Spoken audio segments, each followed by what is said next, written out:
জানো তো, আমার সাথে মাঝে মাঝেই একটা অদ্ভুত জিনিস হয়। আমার যখনই কোনো জিনিস খুব দরকার হয় তখন না সেটা সাথে সাথে খুঁজে পাই না। ঘরে একটা ছোটখাটো চিরুনি তল্লাশি চালিয়ে ফেললেও পাই না। এমন ভাবে জিনিসটা হারায়, মনে হয় যেন সেটা কখনো এক্সিস্টই করেনি। কিন্তু আবার যখন অন্য একটা জিনিস দরকার পড়ে তখন সেটা খুঁজতে গিয়ে আগেরটা পেয়ে যাই।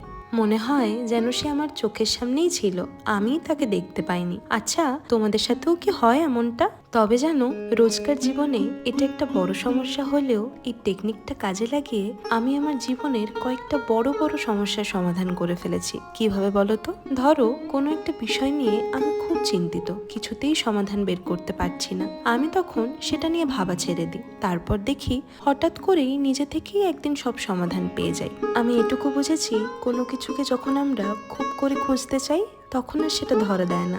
তাকে মনে রেখে নিজের কাজ করতে থাকলে সে একদিন নিজে থেকেই ধরা দেয়।